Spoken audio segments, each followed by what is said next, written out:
regresamos con Respira Libre. Respirando Salud Mental con el doctor Gilberto Aldana.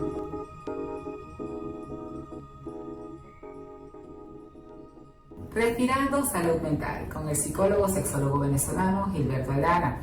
Erotización en niños. Oigamos esto. Bienvenidos a su espacio fijo de Respira Libre, Respirando Salud Mental con el doctor venezolano, psicólogo, sexólogo Gilberto Aldana. Y bienvenido a tu espacio, Gilberto. Vamos a hablar ahora, mi querido doctor, acerca de erotización en niños. Como siempre, mi querida y apreciada doctora, para mí siempre es un honor y un placer poder dar este espacio y conversar un poco sobre lo que unos tips sobre lo que es la salud mental y las recomendaciones que tenemos que tener. Vamos a hablar de eso que me está comentando, la erotización en niños y adolescentes. Desde el año 2011, la Asociación Psicológica Americana, la APA, hizo ya una advertencia sobre la creciente publicidad que se le estaba dando a niñas y adolescentes donde el componente erótico estaba presente. Fíjense algo, nosotros los seres humanos somos seres sexuales desde que nacemos. Eso ya lo descubrió el padre del psicoanálisis Sigmund Freud. Pero todo lleva un proceso. Todo amerita un tiempo necesario para ir generando el desarrollo y a su vez la manifestación de las conductas esperadas para la edad de cada niño o adolescente. Algo así como cuando uno empieza a estudiar, por ejemplo, cualquier carrera, no empiezas a hacer las prácticas del primer semestre, ya eso es al final. Bueno, igual pasa acá. ¿Qué estamos viendo en nuestros países latinos?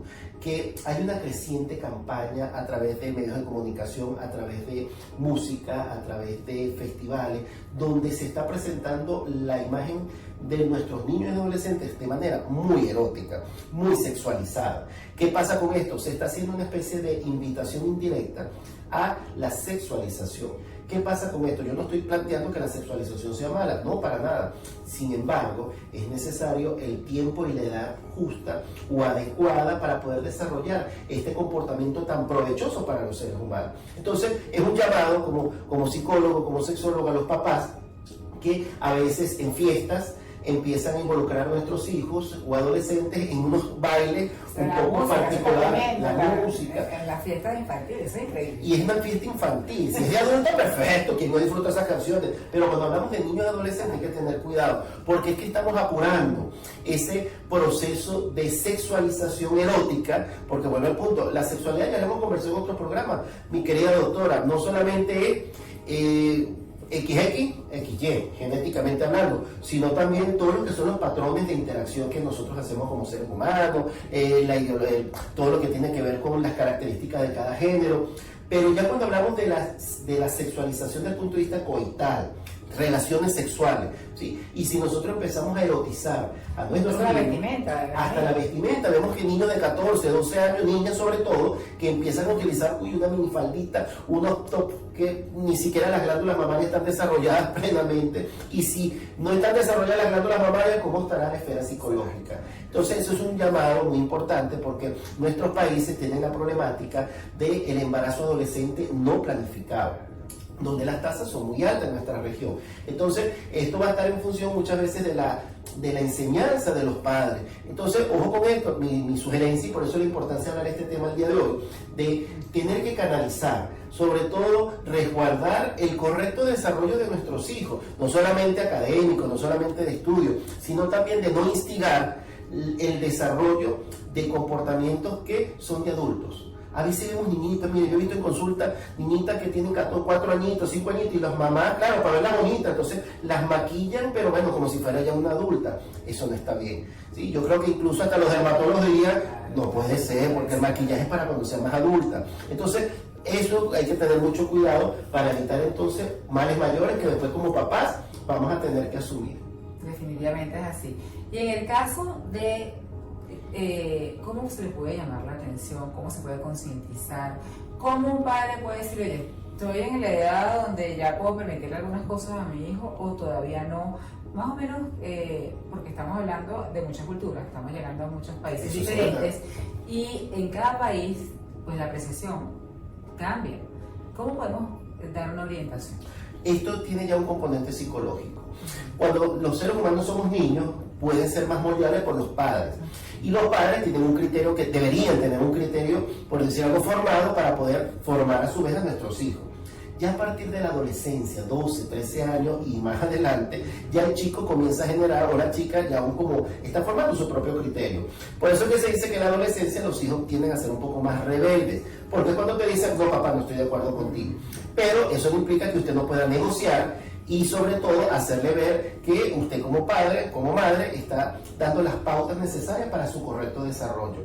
Ya a partir de los 12, 13 años comience a negociar. Ya el castigo físico que te voy a pegar, esas cosas no se deben aplicar. ¿Sí? Eso más bien es una instancia que, bueno, ya eso está muy cuestionado. No se debe aplicar en ninguna parte. En ningún momento. ¿No? Siempre hay donde eso es totalmente penalizado. Sí, eso no es recomendado desde el punto de vista psicológico porque tiene unos impactos. Eso no implica que usted no pueda aplicar disciplina. Eso es otra cosa. Pero la disciplina usted la puede hacer, sobre todo con los adolescentes, negociando. Vamos a negociar. Y nunca olvidando la autoridad que usted tiene como padre, ¿sí? Pero la autoridad no una autoridad de menospreciar, de maltratar al hijo. No. Una autoridad sana donde usted le vea como un tutor. Al final todos los papás somos como un tutor que vamos a enseñar a nuestros hijos, eso usted lo debe hacer por esto y por esto y por esto. Así que no lo olvide, no lo dude, porque esos hijos el día de mañana van a ser los adultos que van a heredar nuestra sociedad y nos van a cuidar nosotros cuando estemos viejitos. No, y que van a formar familias también. Van a formar familias y esa va a ser la estructura que van a enseñar. En ese círculo sin fin, como dice la canción por Elton John. Es así, es así.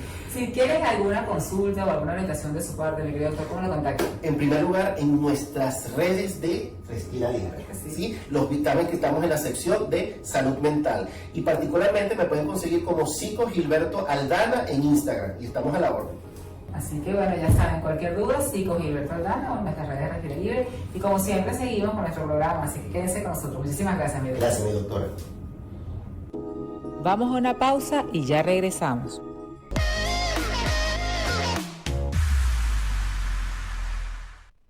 Regresamos con Respira Libre. Respirando Asuntos de Hombres con el doctor Eliezer Meleán.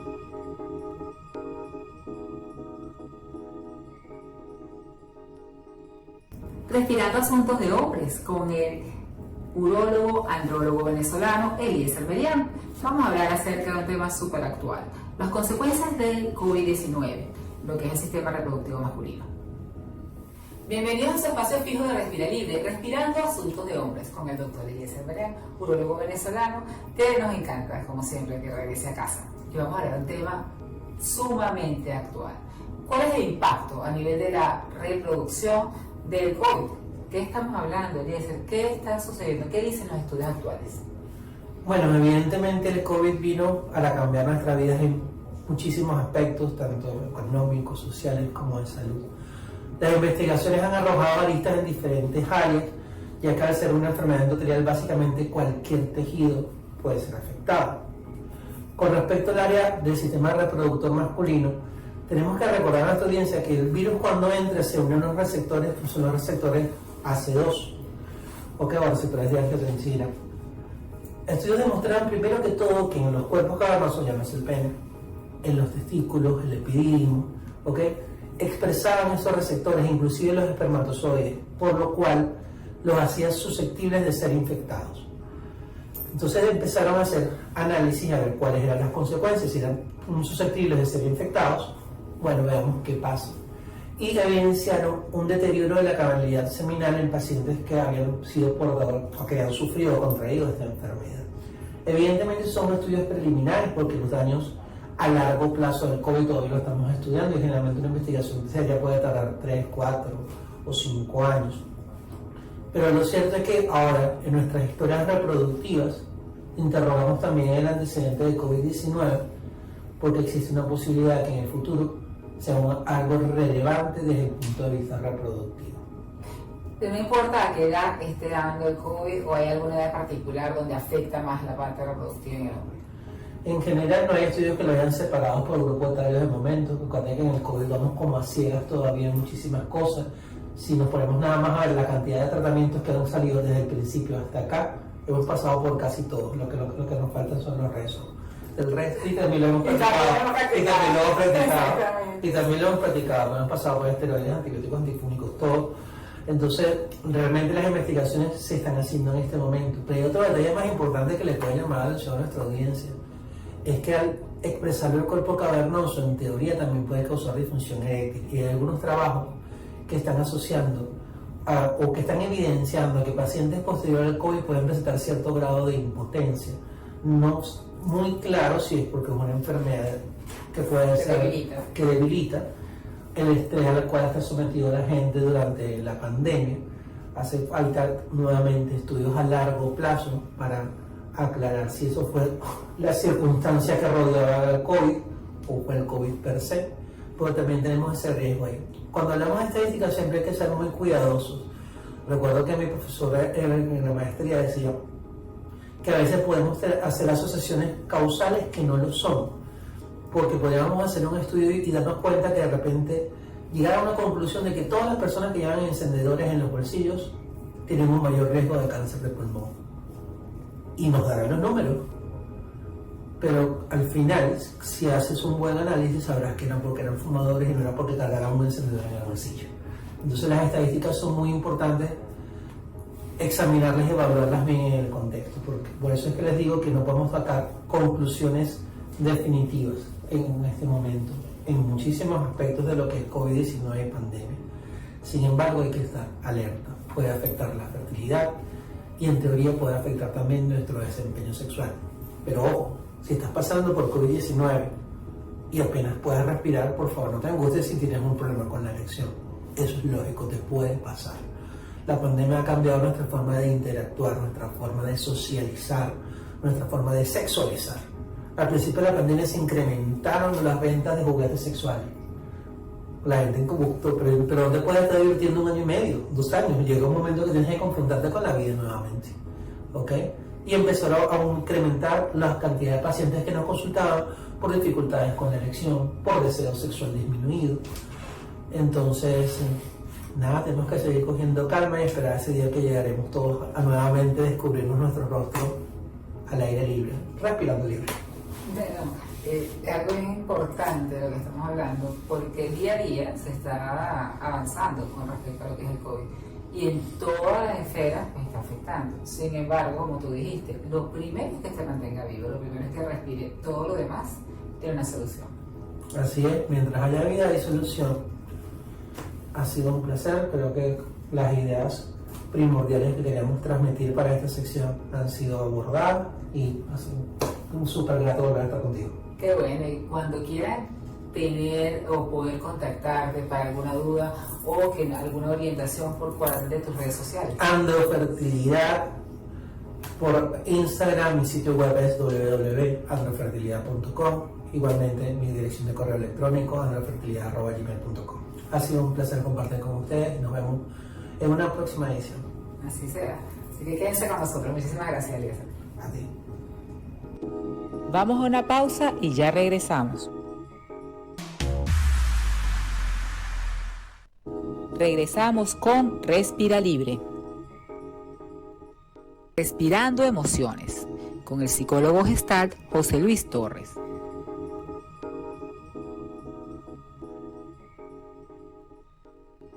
Respirando emociones, con el psicólogo gestalista venezolano José Luis Torres. Vamos a hablar acerca de la culpa. ¿Es buena o es mala? Bienvenido a su espacio fijo de Respira Libre, Respirando Emociones, con el psicólogo gestalista José Luis Torres, psicólogo venezolano, y que nos va a hablar hoy acerca de la culpa. ¿Es buena o es mala? Ok, bueno, muchas gracias por la invitación nuevamente, doctora. Un placer estar aquí con ustedes. La culpa puede ser vista muchas aristas, muchas miradas. La mirada que traigo yo hoy tiene que ver con una forma de verlo como una emoción, que claro, no pertenece a las emociones básicas más genuinas del ser humano, es una emoción quizás más construida por todas las percepciones, por todos los que llamamos en Gestalt los introyectos que nos hemos introyectado desde niños, para crear una percepción de cómo vivimos nosotros, cada ser humano, la culpa.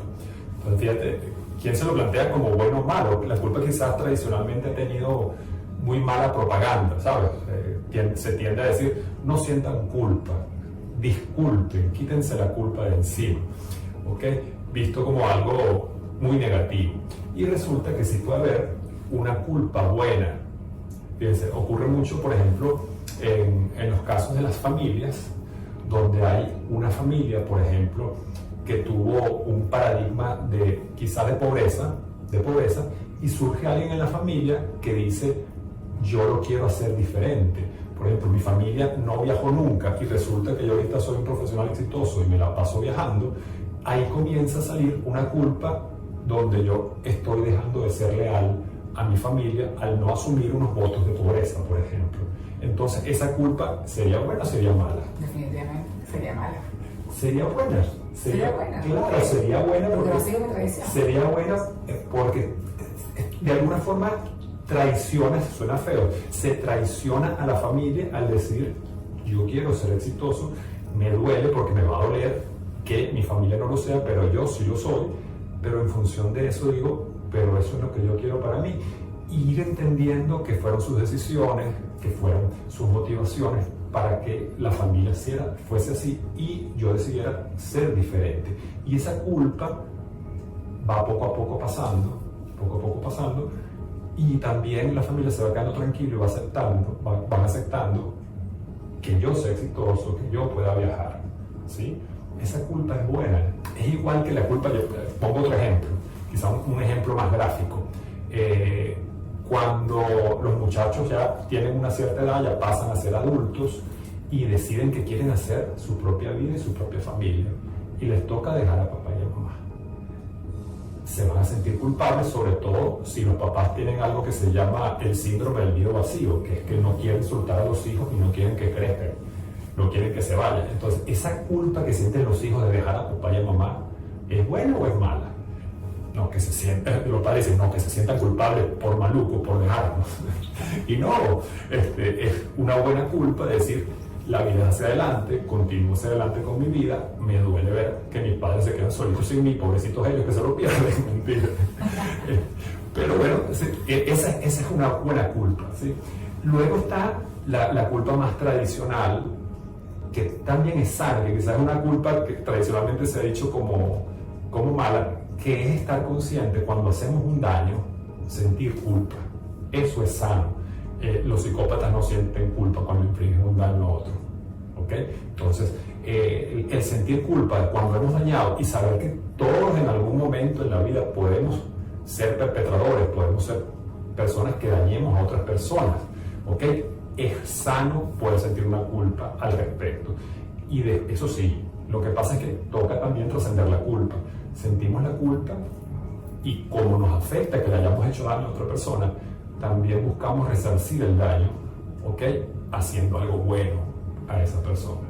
Así es como se va trascendiendo esa culpa que de origen afecta bastante, ¿ok? En el caso de pareja, también toco mucho el tema de parejas, hay quizás, estamos hablando de pares, ¿ok? De pares. Ahí es donde tendemos más los terapeutas a decir que culparse o culpar al otro es una pérdida de tiempo, porque en pareja se está en un 50 y 50% de responsabilidad en lo que se llama la relación. De la relación, cada quien tiene su 100% de su individualidad, pero a nivel de la relación está conformada de dos corresponsables. Y es muy común en las relaciones de pareja ver cómo una parte o se culpa a sí mismo o culpa al otro y viceversa. Ahí eso no tiene ningún sentido. Ahí nos quedamos niños. Tanto el que se echa la culpa de por ejemplo, una relación que se terminó, como el que culpa al otro de que la relación se terminó por culpa del otro. Ahí no se crece, ahí no hay crecimiento. Pasa entonces a hablar de la responsabilidad, que es lo que creo que les decía en otro programa, es asumir y hacerse cargo de la propia responsabilidad, de ese 50% en la relación. Y ahí también la culpa pasa a difuminarse. ¿Sí? Sí, pero definitivamente tiene que haber un patrón porque para muchas personas la culpa puede ser algo buena o puede ser mala. Sí. Hay que asumirla que es. Así es. Que son procesos que hay que vivir y que, bueno, que hay que saberlo sobrepasar. Y que van a seguir ocurriendo, que los vamos a vivir, que emocionalmente los vamos a respirar como una emoción que va a estar presente cuando infringimos un daño o no infringen algo que percibimos como un daño también.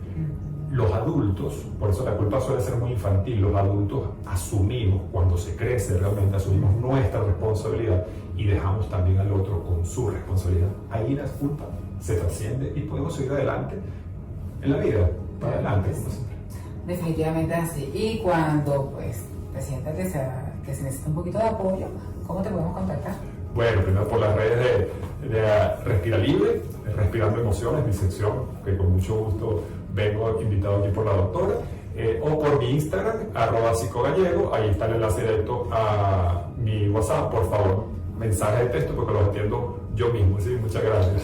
Así que bueno, ya saben, Respirando Emociones, y escriban para que tengan ahí el apoyo. Muchísimas gracias. Muchas gracias. Quédense con nosotros. Adiós.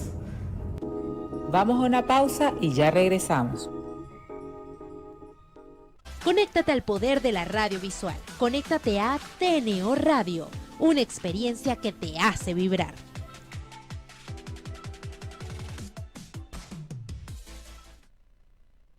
Regresamos con Respira Libre. Respirando salud hasta los 120 años, con el doctor antivejez, doctor Juan Carlos Méndez.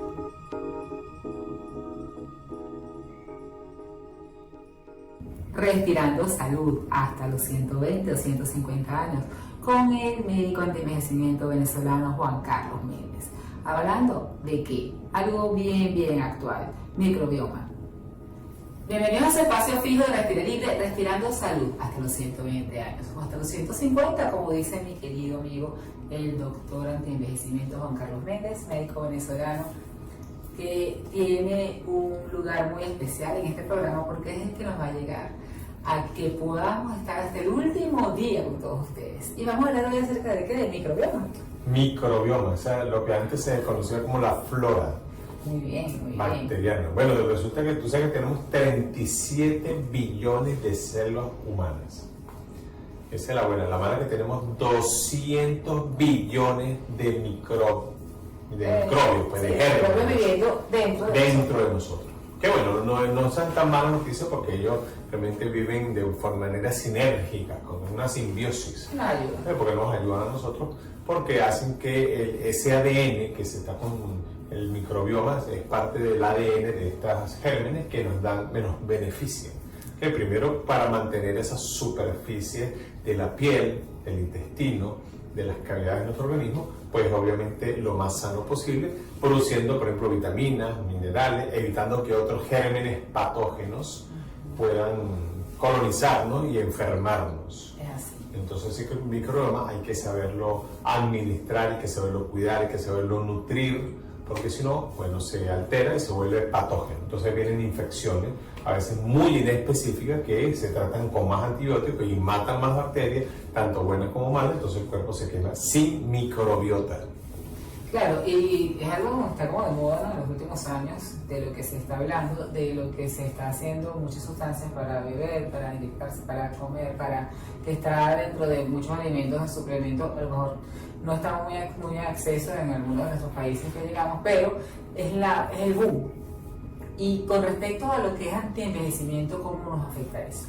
Bueno, que resulta que si nosotros tenemos el microbioma alterado, pues nuestras 37 billones de células también se van a envejecer prematuramente porque no van a tener esa ayuda de esa simbiótica de esos gérmenes que son beneficiosos. Por lo tanto, hay que saberlos alimentar con lo que se llaman los prebióticos. Ajá. ¿Okay? Los prebióticos que son los alimentos de los probióticos. Entonces tú puedes tomar mucho acidófilos, por ejemplo, que es uno de los principales bacterias del intestino, pero si no le das el prebiótico no estás haciendo nada.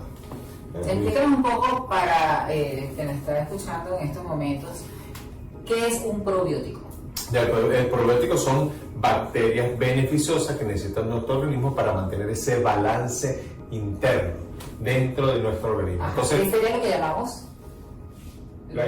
Por ejemplo, el lactobacillus acidófilo, el lactobacillus termófilo, el lactobacillus bulgárico, inclusive algunos hongos como la cándida, que no es tan mala como parece, fíjate tú que es cándida, ¿no? Bueno, parece que cuando baja las defensas de la microbioma, la cándida se reproduce y nos infecta con todas esas infecciones. Pero por eso es que estamos consiguiendo pues, en las neveras de muchos de nuestros automercados a nivel global, que es Latinoamérica y Estados Unidos, los yogurts o las bebidas específicas con estos lactobacilos.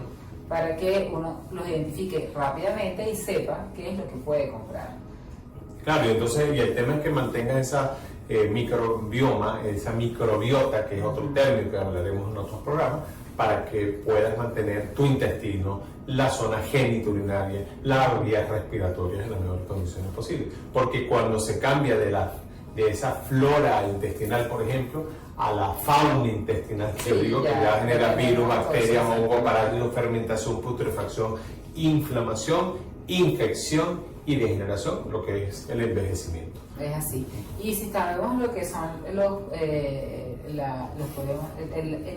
pre, ¿cómo los conseguimos? ¿Cómo nos lo tomamos? ¿Qué es lo que tenemos que hacer? Realmente vienen presentaciones, por ejemplo, en yogur, que son los alimentos que tienen... Acuérdense que el yogur es digerido por los lactobacilos acidófilos. Si es de cabra, mejor, porque la caseína es beta, es de bajo peso molecular. En cambio, el de vaca es de alto peso molecular, entonces queda cierto nivel de alergia. Entonces, si tienes un yogur que ya tiene probióticos, porque son los que producen el yogur, si es de la lácteos caprinos, muchísimo mejor. Entonces, bueno, si no vienen cápsulas, por ejemplo, las cápsulas para tomar, pero tiene que tener por lo menos 50 billones de bacterias para que sea eficiente, ¿entiendes? Para resembrar el microbioma. ¿Y qué debemos tomar eso? ¿Desde pequeños a alguna edad en específico? ¿Cómo se debe hacer este suplemento? Oye, primeramente la lactancia materna, que tiene un factor de crecimiento del bacilo bífidos, dicho sea de paso. Entonces, los niños, cuando ya se les quita la lactancia y comienza a darle la leche de vaca, ahí es donde viene la inflamación. Y tú, como otorrino, sabes que la leche produce mocos, secreción y produce esa cantidad de elementos que inflaman las mucosas. No solamente respiratorias, gastrointestinales. De hecho, viene de los sistemas linfáticos asociados a las mucosas que irritan casualmente por la caseína alfa que tienen. Entonces, por eso es interesante que los niños se alimenten con estos tipos de lácteos, ya sea vegetal o ya sea animal, máximo de cabra. Y los probióticos son importantes para evitar entonces inflamación de las mucosas gastrointestinales, genitourinaria y respiratoria. Inclusive la piel, muchos problemas de piel vienen de ahí. Y eso es recomendable. ¿Qué recomiendas tú, Juan? Pues un suplemento al día, pues a lo mejor un yogur de estos al día, o 2 veces al día. ¿Cómo será, para finalizar esta idea, cómo sería la recomendación? No, realmente se toma de 1 vez al día por 30 días hasta 90 días, dependiendo de cada caso. ¿Y suspendemos por cuánto? Por 1 a 3 meses. Porque, por ejemplo, una persona que toma mucho antibiótico tiene que resembrar esa microbioma porque se fue destruido por la o que ha estado sometida a quimio, a radioterapia, o alguno de estas ha estado post-COVID. El que está en post-COVID pues también tiene que hacer una y esa es la primera cosa que uno tiene que hacer en medicina de envejecimiento, en la fase de revitalización. Cuando ya, bueno, has quitado lo que sobra, todos los patógenos, tienes que sembrar ese microbioma de nuevo, porque si no el paciente va a quedar muy inestable. Muy bien. Bueno, si ustedes quieren tener alguna de estas recomendaciones y poder llegar hasta los 120 años o hasta los 150, sigan al doctor Antivejez. ¿Por cuál es la ley? Bueno, @doctor Antivejez, con la palabra completa doctor Antivejez, para que respire libre hasta los 120, hasta los 150 años, pero joven y saludable. Es así que quédense con nosotros y bueno, un beso, muchísimas gracias. Vamos a una pausa y ya regresamos.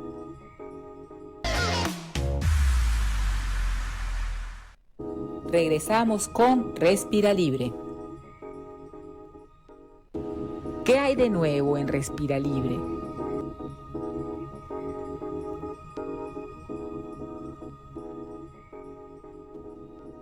¿Y en qué hay de nuevo en Respira Libre? Les traemos como siempre lo que es nuestra expansión, tanto lo que hemos avanzado en la República Dominicana como nuestra nueva sede ubicada en Miami. Quédense con nosotros para que vean cómo seguimos creciendo. Definitivamente los ronquidos es una respiración ruidosa durante el sueño. Eso es que hay varios niveles de obstrucción que hay que evaluar. Primero la persona tiene que ver si hay una obstrucción en la nariz. Si hay una obstrucción en la nariz, tienes que abrir la boca y hacer sonidos para dormir. Luego vemos si hay una obstrucción a nivel de lo que es el paladar, si lo que es la campanilla o la úvula o el paladar completo pegan de la base de la lengua, y si aunque entre bien aire por la nariz, siempre va a sonar cuando pasa el aire hacia los pulmones. Luego tenemos que ver si la persona tiene alguna deformidad o muy pequeño el maxilar inferior o la mandíbula, porque la lengua se va hacia atrás. Entonces cuando se acuesta cae muy atrás la lengua.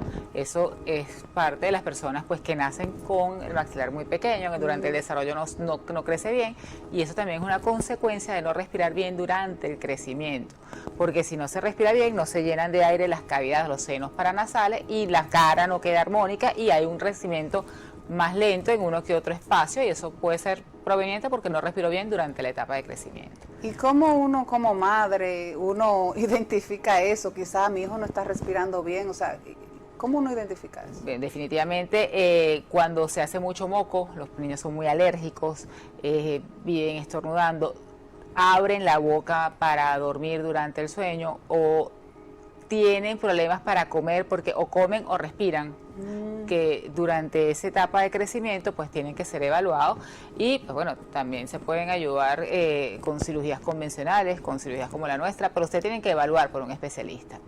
Para complementar lo de las pacientes que roncan, luego que vemos otros niveles, faltan ver unos más. Vemos el cuello, si es una persona muy obesa que tiene el cuello muy grueso o corto, porque constitucionalmente tiene el cuello corto. También, o un fisicoculturista que tiene mucho músculo, eso también ayuda a que ronque.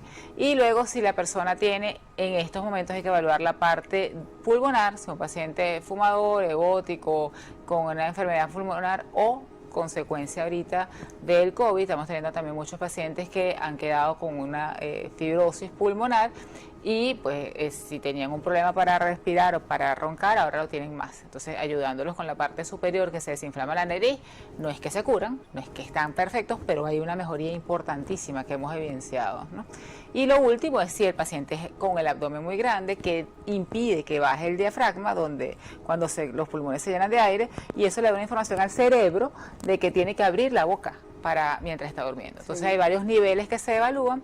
Pero básicamente cuando se va hacia el especialista, si hay el nivel de obstrucción de nariz y de paladar, hay que solucionarlo, incluso los pacientes que tienen apnea del sueño, que es que ya pasan de roncar a tener una cantidad de segundos importantes sin respirar y que da una consecuencia en todo el organismo, y se indican en estos pacientes, incluso hay unos que a pesar de que ya uno opera y se ha mejorado todas las obstrucciones, por ejemplo, son extremadamente con una obesidad mórbida que necesitan cirugías bariátricas, pues bueno, se le colocan unos aparatos de presión positiva hasta que bajen de peso y ya puedan estar así. Pero definitivamente hay que evaluarlo y nosotros tenemos pues una forma de ayudarlos de una manera que no es la convencional, que es mucho más sencilla, pero siempre empieza por la evaluación. Qué bueno. Y vamos a ampliar un poquito ahí de cuáles serían esas secuelas a nivel de salud que nos deja el ronquido. Lo primero son problemas cardiovasculares, crisis hipertensiva, hay trastornos importantes en todo lo que es la parte de circulación, pueden venir accidentes cerebrovasculares, es algo bien importante. Alteraciones endocrinas, pues diabetes, alteraciones en lo que es segregar la hormona del crecimiento en niños o adolescentes que están en esa etapa de crecimiento, que no tienen un sueño adecuado, pues tienen problemas de crecimiento porque no se segrega adecuadamente esa hormona.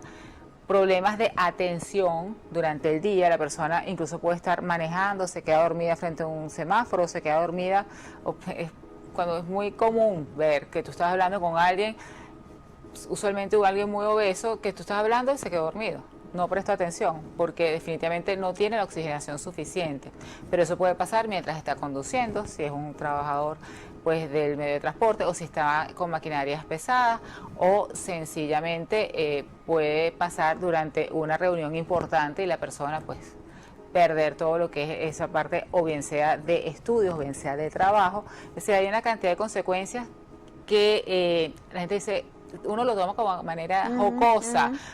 No, ya se durmió, no, ese es el que se duerme en todas las esquinas.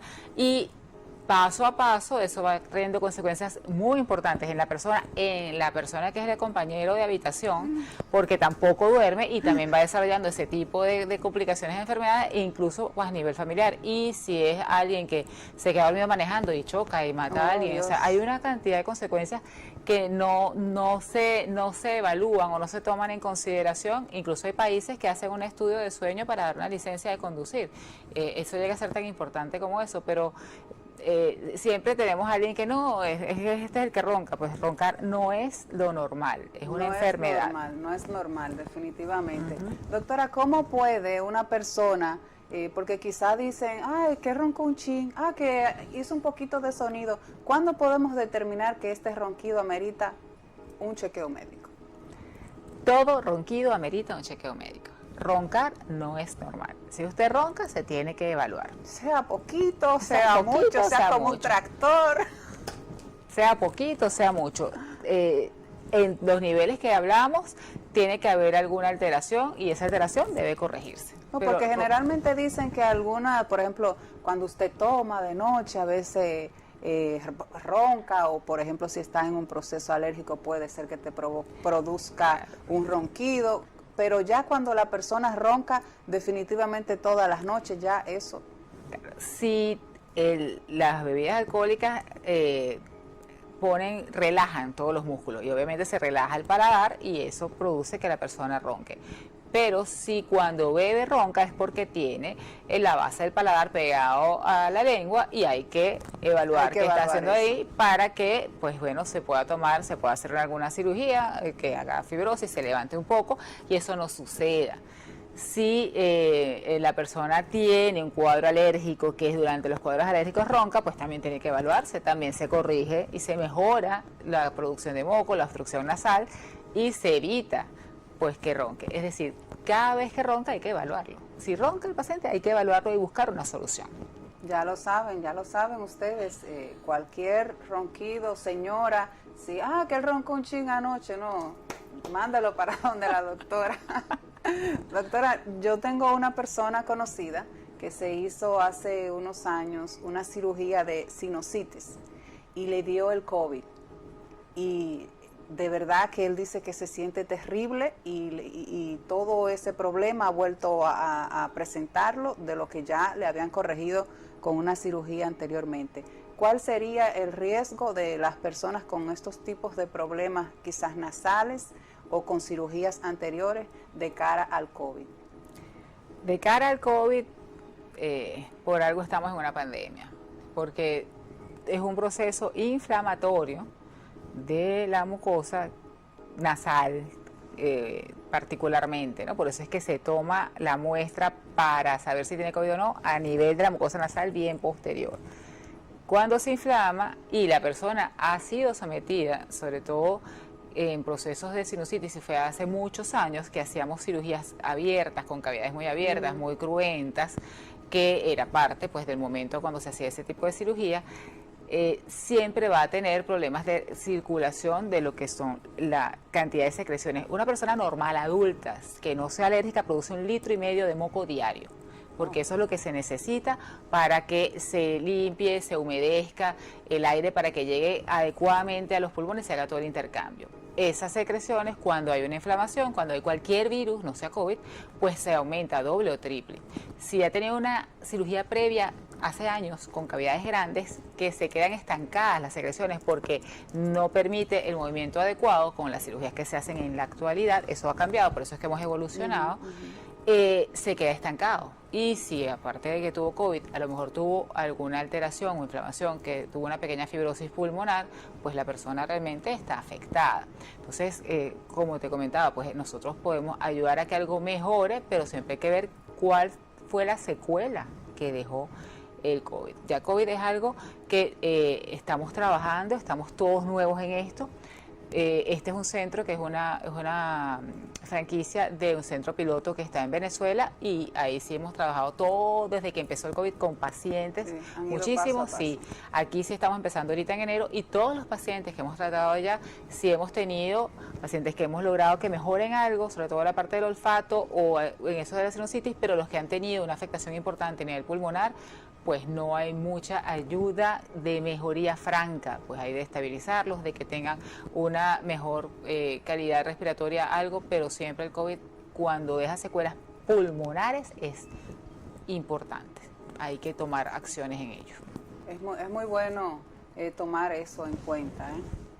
Doctora, hay unos aparatitos que usan para dormir las personas que tienen apnea del sueño, pero que también tienen esos ronquidos muy prolongados, que a veces hasta ustedes sienten como que dejan de respirar mientras están durmiendo. Estos aparatos, ¿entiende usted que favorecen al paciente en este proceso?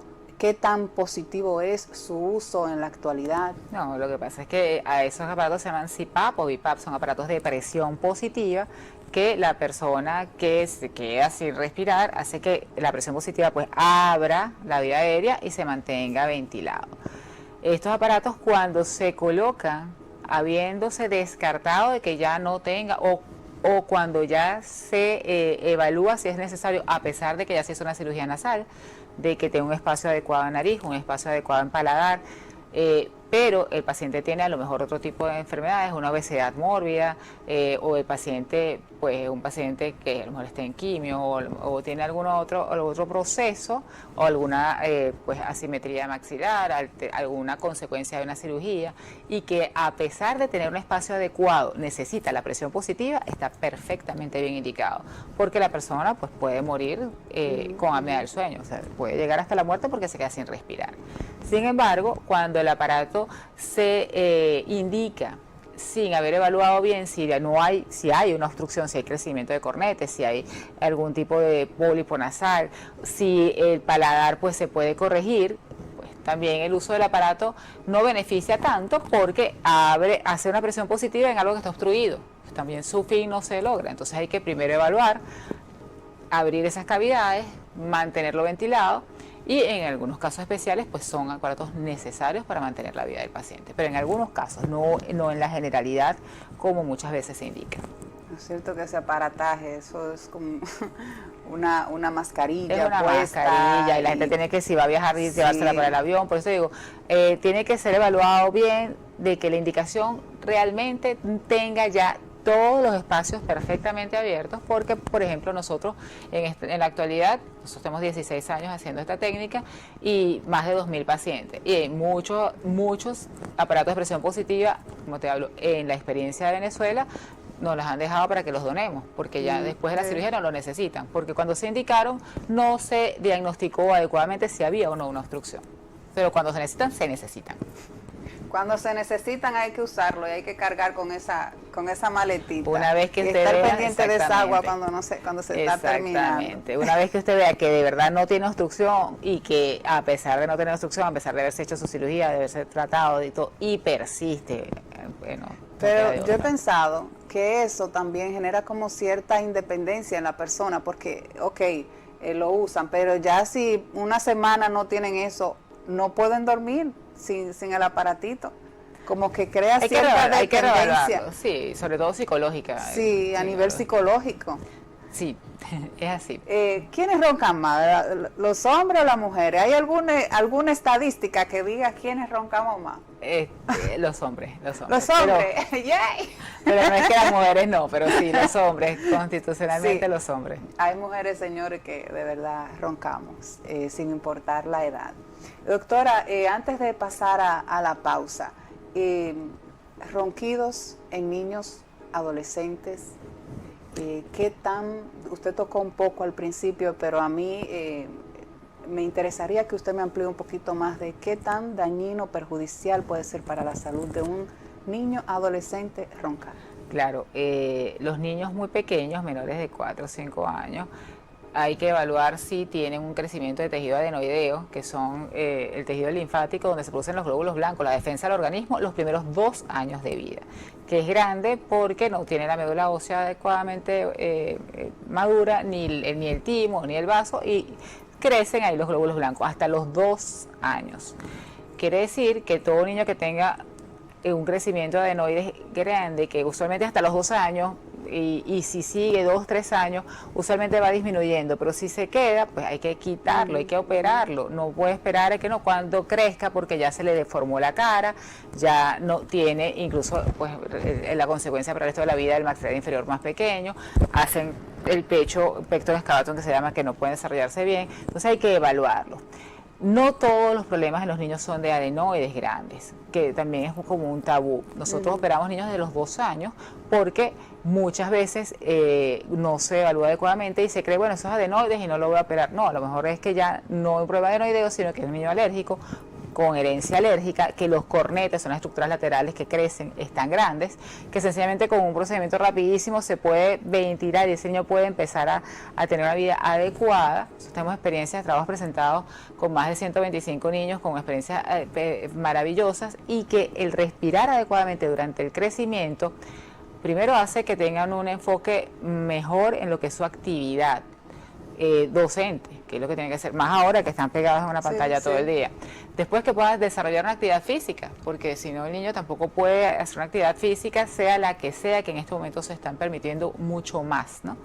Y tercero, la limitación en el crecimiento y los cambios en la cara, son niños de cara plana, motivo de maxilar pequeño, pecho retraído, que no llegan a la talla adecuada y que tienen retraso en lo que es la atención. Pues son niños que son un poco lentos en lo cuanto al aprendizaje, porque no se oxigenan adecuadamente, sin contar que pueden ser baja talla, porque si no respiran bien, no tienen adecuado primero sabor, el sabor de las comidas no lo perciben, y como no lo tenían en recuerdo, pues no les llama la atención, y después hay niños que tienen que decidir, o respiran o comen, y usualmente pues tienen que respirar, y son niños que tienen baja talla porque comen muy poco o muy mal. ¿Esto se hereda? Sí. Sí. Sí, eso es, por supuesto, los pacientes alérgicos que tienen, que los cornetes son los que crecen más, y los pacientes asmáticos que les crece en respuesta al ambiente, y aquí nosotros estamos expuestos a las arenas del Sahara, pues importante, y aquí hay un foco alérgico muy, muy importante. Esto es hereditario. ¿Qué hay de nuevo en Respira Libre?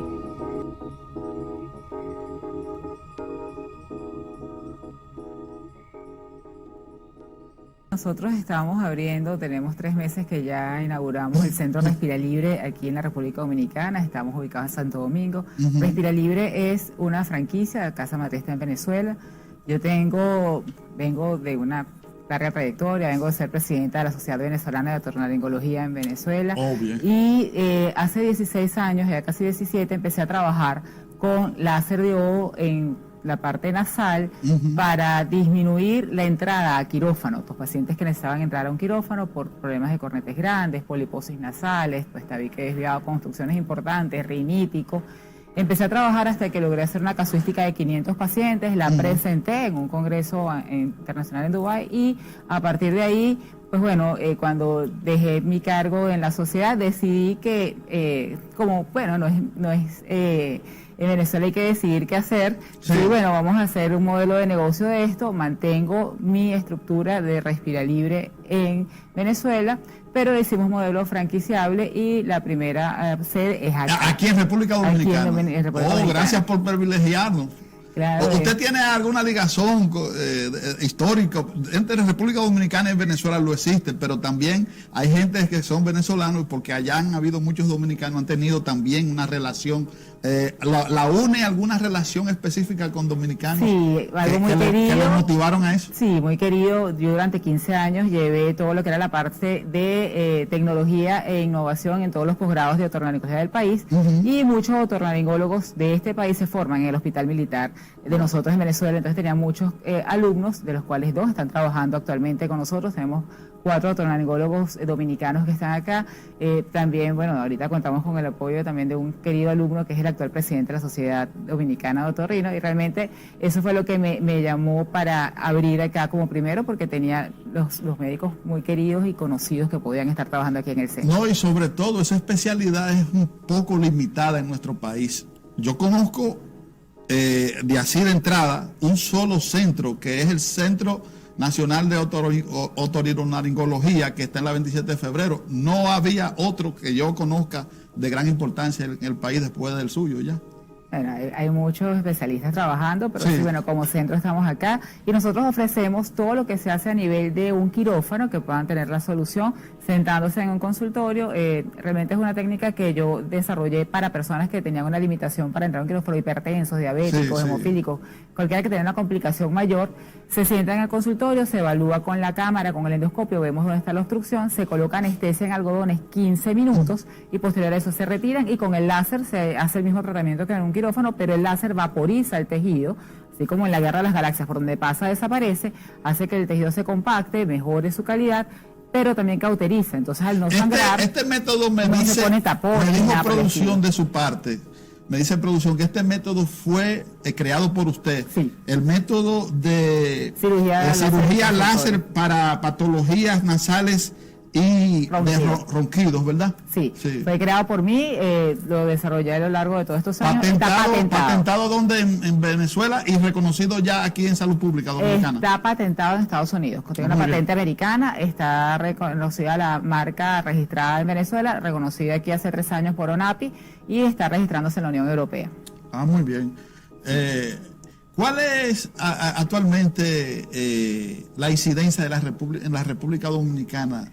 Ustedes tienen una incidencia bien elevada de esta patología porque tienen de ustedes les llega directamente todo lo que es el polvo del Sahara y eso aumenta mucho más todo lo que es la respuesta alergénica y el crecimiento de la estructura de los cornetes. Nosotros tenemos en la actualidad más de 2.000 pacientes que hemos tratado y bueno, queremos dar el beneficio para acá de que la persona que tenga una obstrucción nasal y que ronque, porque el ronquido viene de varias obstrucciones. La primera va a ser la obstrucción nasal. O sea, necesariamente el que ronca es porque tiene una obstrucción. Sí. O sea, que yo la tengo.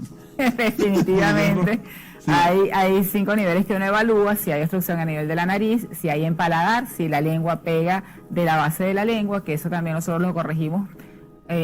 Pues cuando el paciente va a quirófano hay una cirugía bien amplia donde se corta, se hace sutura, más de un mes incapacitado para comer.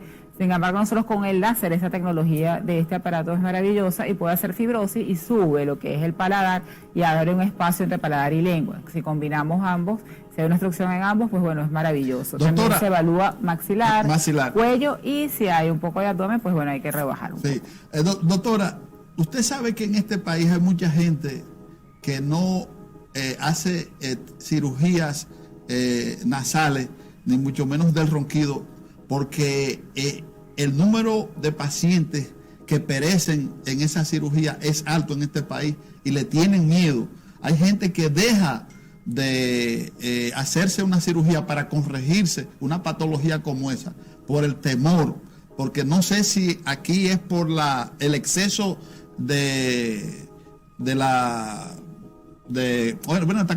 le ponen de anestesia y todo eso. No, bueno, todo procedimiento quirúrgico conlleva un riesgo. Sin embargo, bueno, también si hay algunas enfermedades de base, si el paciente tiene diabetes, hipertenso, tiene una incidencia mayor. Por eso, bueno, debido a eso, nosotros, bueno, empecé yo hace muchos años a trabajar este tipo de patologías con esto, con algodón, no se toma nada, no se inyecta nada, solamente se coloca una mezcla anestésica en la nariz con algodón. Definitivamente evita todos los riesgos y se puede hacer desde los 2 años en adelante para cualquier tipo de persona. Hemos presentado trabajos con 125 niños de 2 a 16 años con resultados maravillosos y sencillamente en una sola consulta se puede diagnosticar, se puede ver qué tiene y la persona puede salir a hacer su vida cotidiana. No se colocan tapones, no sangra. De verdad que hemos tenido un excelente resultado y esa es la razón por la cual decidimos expandirlo y llevar nuestra técnica a otras fronteras. Llevamos más de 30 pacientes que hemos operado en este periodo que estamos abiertos. Y el seguimiento que le hacemos es, se evalúa el paciente entre 7 y 15 días postoperado, luego se evalúa al mes y nos mantenemos en constante contacto vía teléfono para saber cuál inquietud tiene. Pero realmente los pacientes han tenido una evolución muy satisfactoria, igual a como todos los casi 2.000, más de 2.000 pacientes que ya tenemos en historia. Vamos a presentar a Omar Peña Suero, que es hijo de nuestro colega, hermano y amigo Junior Peña. Es un jovencito que fue intervenido en el centro Omar, ¿cómo te sientes? Bien. ¿Cómo tú estás actualmente luego de la operación? ¿Cómo te sientes? ¿Has mejorado? ¿Sientes que respiras mejor? ¿Que todo marcha? Sí. Sí. ¿Desde cuándo fuiste operado?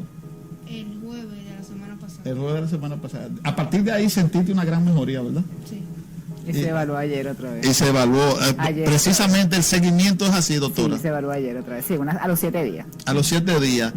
¿Cuándo más o menos ya ustedes le dan de alta definitivamente a un caso como por ejemplo el de Omar? Bueno, ya se va a ver dentro de 3 meses. O sea, ya nosotros... El último chequeo. De hecho, nosotros vemos usualmente a los 7 días y después estamos en contacto. Como él es un niño que está en crecimiento, siempre Sí. a los que están en crecimiento se trata de ver a los 3 meses.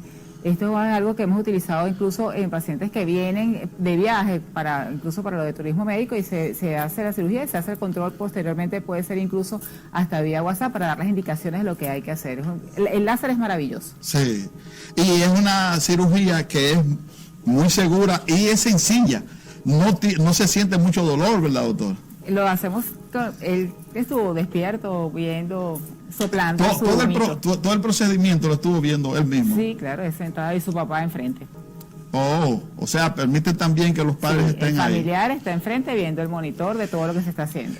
Para uno darse cuenta de la situación que puede tener una patología, tanto nasal como en los efectos del ronquido, ¿cómo uno podría detectarlo? ¿Cómo uno podría darse cuenta, doctora? Bueno, si la ¿Cuáles persona, son lo primero, las características? Lo primero es que la persona ronca. La persona Desde que está ronca roncando ya eso es un problema y lo tiene que tener. Cuando Sí. la persona pasa... Pero un mire, pero periodo- usted va a tener muchos pacientes en este país. Esa es una de las razones también, la segunda que estamos acá. Sí. Y la persona que se cansa, que durante el día está haciendo una actividad y se queda dormido, o que ha aumentado de peso vertiginosamente en un tiempo para acá, no tiene crisis hipertensiva, ha tenido alguna alteración endocrina, la persona que está comiendo y no tiene una buena percepción de lo que come porque no tiene un buen olfato, un buen gusto, apartando que haya tenido COVID, porque también las secuelas del COVID pues también han mejorado muchísimo en la experiencia que tenemos en Venezuela, porque tenemos ya un año tratando a estos pacientes aquí, si no, eso mejora cuando queda esta secuela, pero la persona que no respira bien, que quiere hacer un ejercicio y se cansa, no rinde, pues puede estar acostumbrado toda su vida a que lo ha hecho así y no está consciente, pero si lo está oyendo en este momento, piense, debe ser que no respiro bien o que tiene moco y que cada rato se despierta con mucha alergia, pues bueno, estamos completamente a la orden para evaluarlo y ayudarlo a corregir su problema. Hay mucha gente que tiene problemas de asma, otras tienen problemas de que sin tener gripe siempre tienen como secreciones en las narices. ¿Qué tratamiento ustedes le dan a ese tipo de pacientes? Claro, estos son personas que sufren de la base, que es la alergia, de rinitis alérgica, que es el crecimiento pues exagerado de la ¿Tiene que mucosa. ser intervenida a esas personas? Sí, esto ayuda muchísimo porque ayuda a la adherencia al tratamiento médico. El asmático no se va a curar, eso tiene un problema inmunológico, pero en los pacientes asmáticos la inflamación desde la punta de la nariz al último bronquio es la misma. Si nosotros desinflamamos la nariz, hay una mejoría y hay se espacian un poco más las crisis de asma hasta un 70%. Tenemos muchísima experiencia en eso. Y en los pacientes con rinitis alérgica, un adulto normal produce 1 litro, 1,5 litros de moco diario. Si nosotros somos alérgicos, producimos hasta 5 litros de moco diario. Cuando nosotros tratamos con láser, aparte de disminuir el tamaño de la mucosa, de la cantidad de glándulas, disminuimos la calidad también del moco que produce. Entonces, definitivamente, el rinítico, eso no lo cura, no se cura como tal, pero sí hay una mejoría, incluso hasta de un 60-70%, igual que los asmáticos, del rinítico. Sí, hay personas que acumulan, a veces, por ejemplo, le ha dado una gripe, han tenido problemas y acumulan materias, acumulan en la parte... de los senos paranasales. Exactamente. Entonces, pasan toda una vida, y más aún si son de estas personas que fuman mucho y, bueno, y toman alcohol también. Nunca se les cura una gripe, siempre están en ese estado ¿también son tratados por ustedes? Claro, eso es una rinoceronositis crónica, eso es producción exagerada de moco que se queda en las cavidades porque hay alguna obstrucción. Les produce dolor de cabeza. En los canales de drenaje que queda el moco estancado, se sobreinfecta, se inflama la mucosa y eso es un círculo vicioso. Por supuesto, nosotros lo tratamos porque abrimos los canales de drenaje y hacemos que vaya desinflamando esta mucosa y que drene completamente. Tiene muy buena evolución.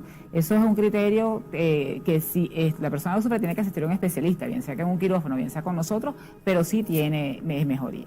¿Ustedes logran pues descongestionar toda esa materia y ponerlo nuevecito, doctora? Claro que sí, porque es el mismo principio de lo que se hace en un quirófano, pero lo hacemos con un aparato que nos da el beneficio de que no amerita mayor cosa que un poco de algodón con anestesia y que va cauterizando, o sea, no sangra, no amerita taponamiento y trabajamos exactamente igual que en un quirófano, con el beneficio de que el paciente va diciendo, pues realmente tengo la mejoría, lo siento así. Las personas que tienen moco que se va a los oídos, que trabajan en altura, piloto, aeromosa, buzo, o los que han tenido otitis durante toda su vida por una obstrucción persistente, también hacemos cirugía de lo que es la comunicación del oído con la nariz, que es la trompa de Eustaquio, y el paciente lo siente enseguida que uno termina. Cuando termina, en este caso aquí, cuando los doctores que están trabajando aquí terminan de hacer el procedimiento, el paciente ya siente la diferencia en cuanto al oído ya está destapado. El láser es maravilloso. Sí, usted me dijo ahorita que tiene ya médicos dominicanos que están trabajando para el centro Respira Libre. Yo soy la directora, definitivamente, ya yo no opero ni en Venezuela ni aquí. En Venezuela tengo dos doctores, un doctor que es mi doctor piloto, que es el que es docente, que va a ser para el resto de los centros, otro doctor que ya está trabajando con él, y aquí tengo 4 doctores maravillosos que son los que llevan adelante el centro. Pero usted lleva la supervisión de esos trabajos, ¿verdad? Totalmente, de hecho cuando están operando, ellos, si no estoy en presencia, estoy en video y bueno, aquí... En videoconferencias. Sí. En video sí, porque el asistente me coloca y estoy viendo el monitor y estoy viendo todo. Aquí tenemos al padre del niño que puede decir que yo siempre estoy presente en todos los pacientes, bien sea en video o en presencia. Sí, el colega Junior Peña. Sí, ¿contemplan ustedes, dado la necesidad que se presenta en otros países, al igual que en la República Dominicana, instalarse en algunos países del Caribe? Estamos ahora haciendo todo el movimiento para ver si iniciamos operaciones en Estados Unidos y en España por ahora, pero también está abierta todo el que se quiera comunicar y quiera invertir. Esto es un modelo de franquicia y el que tenga la expectativa, pues bueno, y desee, estamos abiertos a cualquier cosa. Sin embargo, los que están ahora en movimiento son Estados Unidos y España. Ah, muy bien. Estados Unidos y España. Próximamente van a aperturar centros allá. ¿En qué lugar de España? ¿En Madrid? En Madrid. ¿Y en Estados Unidos en qué ciudad? Houston. En Houston. Muy bien. ¿Está usted preparada, doctora, para recibir a partir de esta entrevista las consultas de tantos dominicanos que sufren de ronquidos en la noche, sobre todo? Claro que sí. Nuestros médicos están de lunes a viernes, incluso tenemos la expectativa de si es necesario abrir los sábados de mediodía para todos ustedes y estamos completamente abiertos. Estamos trabajando en que todos los seguros también nos aprueben. Bueno, qué bien. Por ahora solamente recibimos 3 seguros, pero nos reciben a ellos. Seguros, estamos ya completando todos los pasos y esperamos que muy pronto, pues, porque tenemos una buena... A la gente le interesaría, ¿cuál es el costo de una de estas operaciones? Ya sea del ronquido o de las fosas nasales. Sí, el costo promedio es de $2,000, por supuesto en pesos.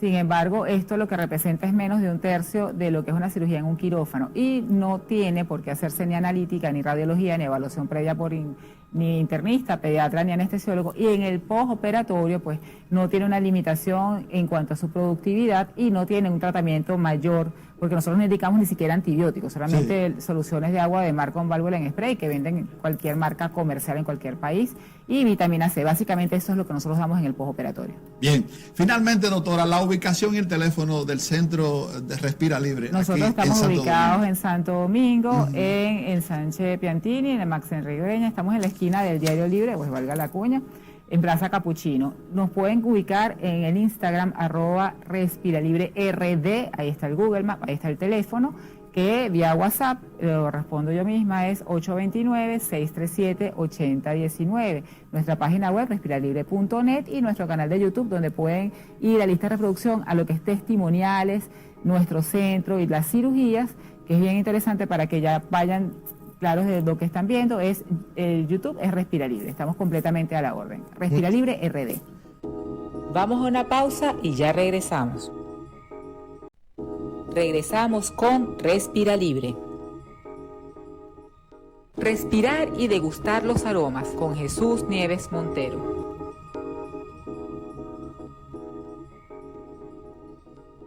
En nuestro segmento de calidad de vida, respirar y degustar los aromas, con el escritor gastronómico Jesús Nieves Montero, un venezolano que nos enseña a apreciar mejor una buena comida, una buena bebida. ¿Y qué nos va a hablar acerca de estos tips el día de hoy? Nuevas indicaciones o sugerencias para los nuevos chefs. Bienvenidos a su espacio fijo de Respirar Libre, respirar y degustar los aromas, con querido lo máximo de la parte de gastronomía, Jesús Nieves Montero, venezolano, y que nos ha enseñado muchísimas de las cosas que ahora pues podemos hacer eventos diferentes de calidad de vida gracias a este profesor, que siempre lo agradezco en público. Vamos a hablar acerca de reglas para nuevos chefs. Para jóvenes cocineros. Para jóvenes cocineros. ¿Cómo está, Héctor? La verdad que gusto como siempre acompañarle y a su audiencia, y sobre todo para hablar de este tema, porque hay un detalle de la relación de comenzar con el cocinero que de repente no, o sea, porque la gente puede decir, pero ¿por qué alguien que escribe de comida y evalúa comida quiere como ponerle reglas a un cocinero? Esa es la parte que quiero explicar. La relación es que es muy personal, porque el cocinero ejerce uno de los pocos artes. Por una parte es efímero, porque el arte llega al plato y bueno, y una vez que se come se acabó cada pieza esa de la obra de arte, pero adicionalmente es un arte en el que el cocinero entra de forma bastante íntima al espacio de su audiencia, que es el comensal. Y, por ejemplo, si se equivoca, lo puede intoxicar, Dios no lo quiera. Y si no lo intoxica, también puede generarle sensaciones desagradables, que es totalmente lo opuesto a lo que busca la gastronomía. Entonces, esa es la razón por la cual, sin ser, digamos, instructor de cocinero, un comensal puede darle algunas reglas básicas a los cocineros. Y la primera de ellas es que nunca se crean el título de chef. Primero, siempre recordar que chef es un cargo. O sea, y esto se remonta al siglo XIX y es bien interesante conocerlo, porque se remonta al siglo XIX en Francia, y la idea que se tuvo era comparar una cocina con una unidad de guerra, por eso se llaman brigadas. Y entonces hay un chef que es el jefe y un subchef que es el que le sigue, y luego están los cocineros de línea, que son los soldados. Y un cocinero de línea, por ejemplo, puede desde pelar una papa y que ese sea su único trabajo, hasta tener más responsabilidades. Pero en dado caso, lo importante es que muchas academias de cocina en toda Latinoamérica y en otros países también, por una cuestión, yo diría que básicamente como de marketing y nomenclatura, le da a los jóvenes un título que dice chef, y en el caso, por ejemplo, de Venezuela, ahí se dice muy grandilocuentemente chef de cocina internacional. Y entonces los jóvenes se confunden un poco, el cargo como que les hace cortocircuito, y realmente ellos tienen que ser cocinero y que saber que no importa si uno estudia 6 meses, 9 meses, 2 años, 3 años, uno siempre tiene cosas que aprender en la cocina, y el tema de llegar a ser chef, pues bueno, llegará en algún momento esa responsabilidad, que básicamente lo que es un cargo. Que claro, y digamos que lo otro que sería interesante es que el cocinero joven recuerde que, bueno, la jefatura es el cargo, pero el liderazgo es lo que le dará realmente incidencia sobre su brigada, sobre los otros cocineros. La otra es que un cocinero hace bien en aprender técnicas en lugar de recetas. O sea, obsesionarse con, mira, esta es la receta de mi abuela. Claro, ahí hay un tema familiar, de patrimonio, pero lo importante para un cocinero es tener un repertorio no de recetas, sino de técnica. Por ejemplo, nosotros que hace unas semanas hablamos del ceviche. Bueno, si alguien maneja la idea del cevichado, o sea, la cocción con cítrico de algo, hace mucho más a que diga, no, es que yo sé hacer el típico ceviche de Acapulco o el típico ceviche limeño. No, aprende el cevichado y luego lo va adaptando.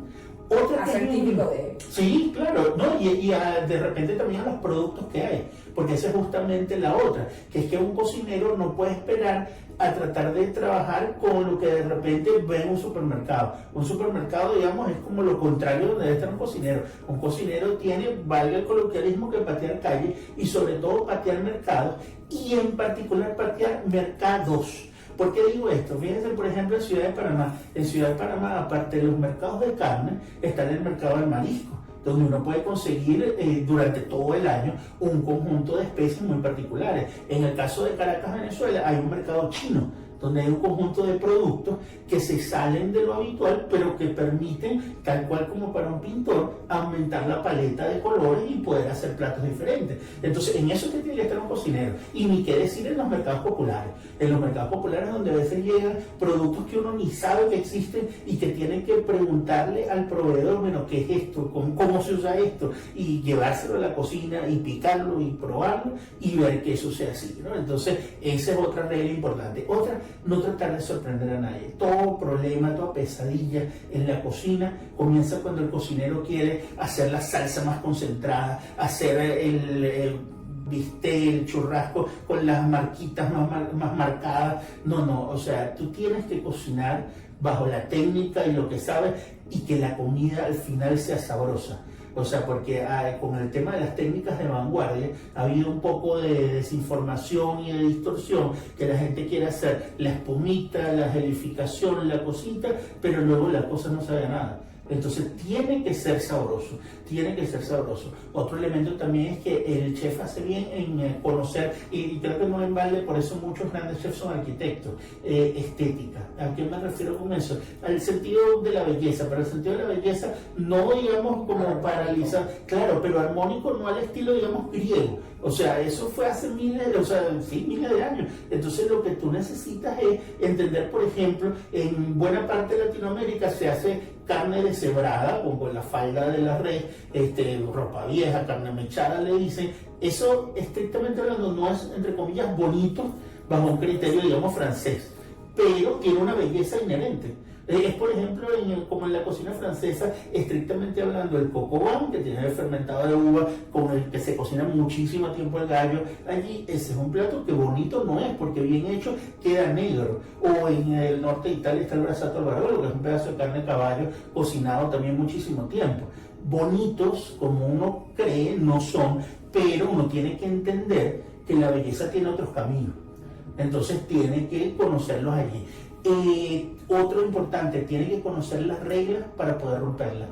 O sea, lamentablemente también por el tema de la innovación, hay gente que de repente quiere hacer una espuma de caraota, pero no sabe hacer bien, caraota, frijol negro, no sabe hacer bien el guiso de ese producto. Y los frijoles en general, las leguminosas en general, tienen muchos detallitos en su cocción, porque pueden volverse indigestas, porque pueden no ablandar. O sea, todo puede salir mal, entonces hay que conocer un conjunto de cosas antes de uno ponerse a inventar. De las texturas y eso, uno tiene que saber realmente lo que va a hacer con eso. Entonces, ese camino de esas pequeñas cosas son las que hacen a un cocinero que vaya pasando el tiempo y vaya ganando esa experiencia para llegar a chef. Al final, yo creo que todos estamos del mismo lado, o sea, todos lo que queremos es disfrutar en torno a la mesa, y lo importante es eso, que el cocinero nunca deje de trabajar, nunca deje de aprender, y nunca deje también que a medida que van teniendo responsabilidad de tener cocineros bajo su cargo, no debe evitar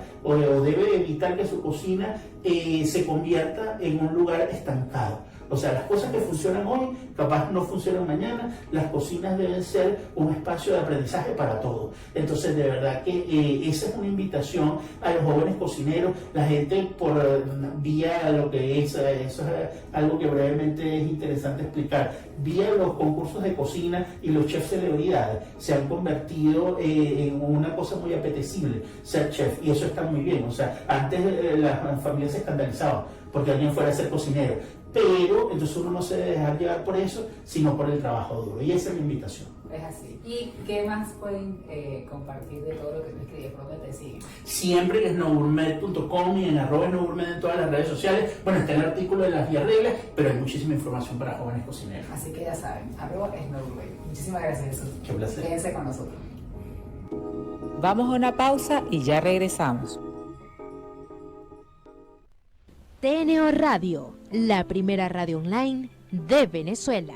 Somos pioneros de la radio visual en Venezuela. TNO Radio, rumbo a los 8 años de éxito. Regresamos con Respira Libre. El Pilates tiene su espacio en Respira Libre con el instructor Kerwin Hernández.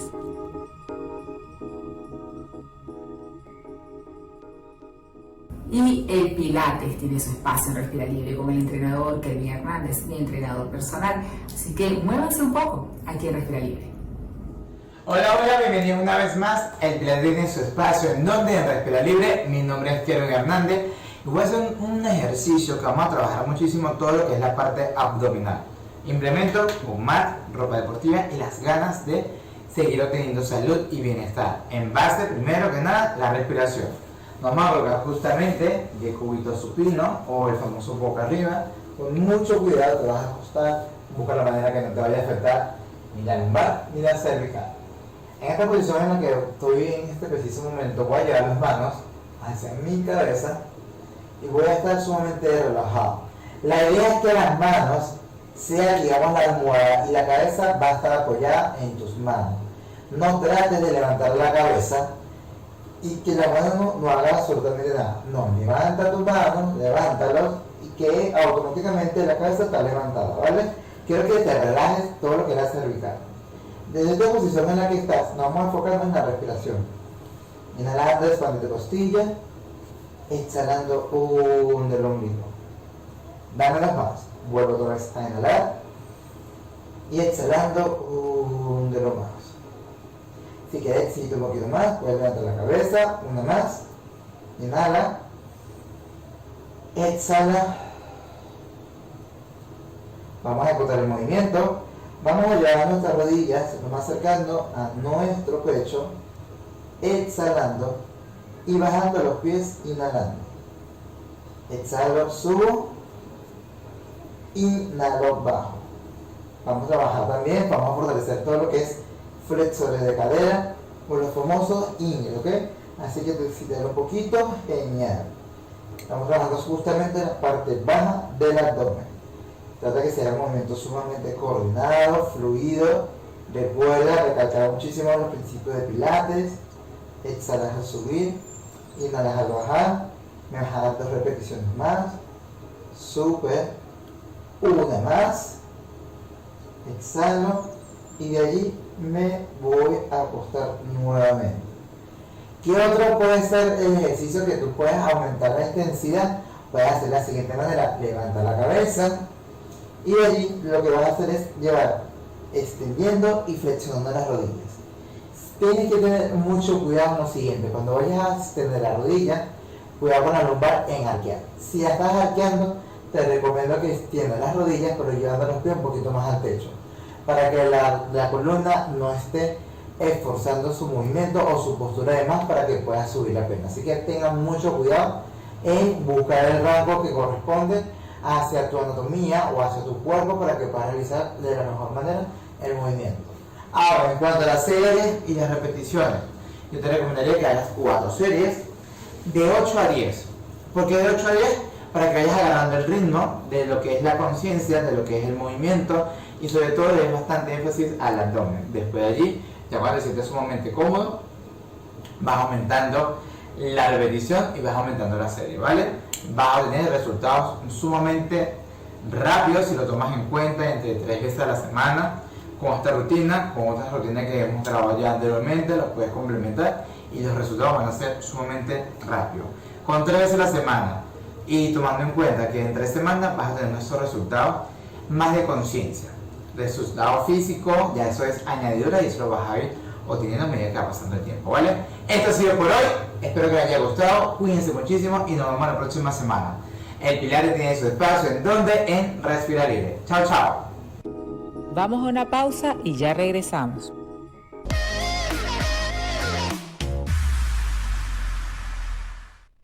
Regresamos con Respira Libre. Y así hemos llegado al final de estas 3 horas de programa. Gracias por habernos acompañado. Nos pueden seguir en nuestras redes sociales, @respiralibre, @respiralibrerd, @respiralibremiami. Y sobre todo pueden conseguir tanto este programa como las entrevistas por separado en nuestro canal de YouTube Respira Libre. Hasta el próximo viernes. Para comunicarse con la producción del programa, síguenos en nuestras redes, @respiralibre. Respira libre, porque una respiración adecuada mejora tu calidad de vida. Conéctate al poder de la radio visual. Conéctate a TNO Radio, una experiencia que te hace vibrar.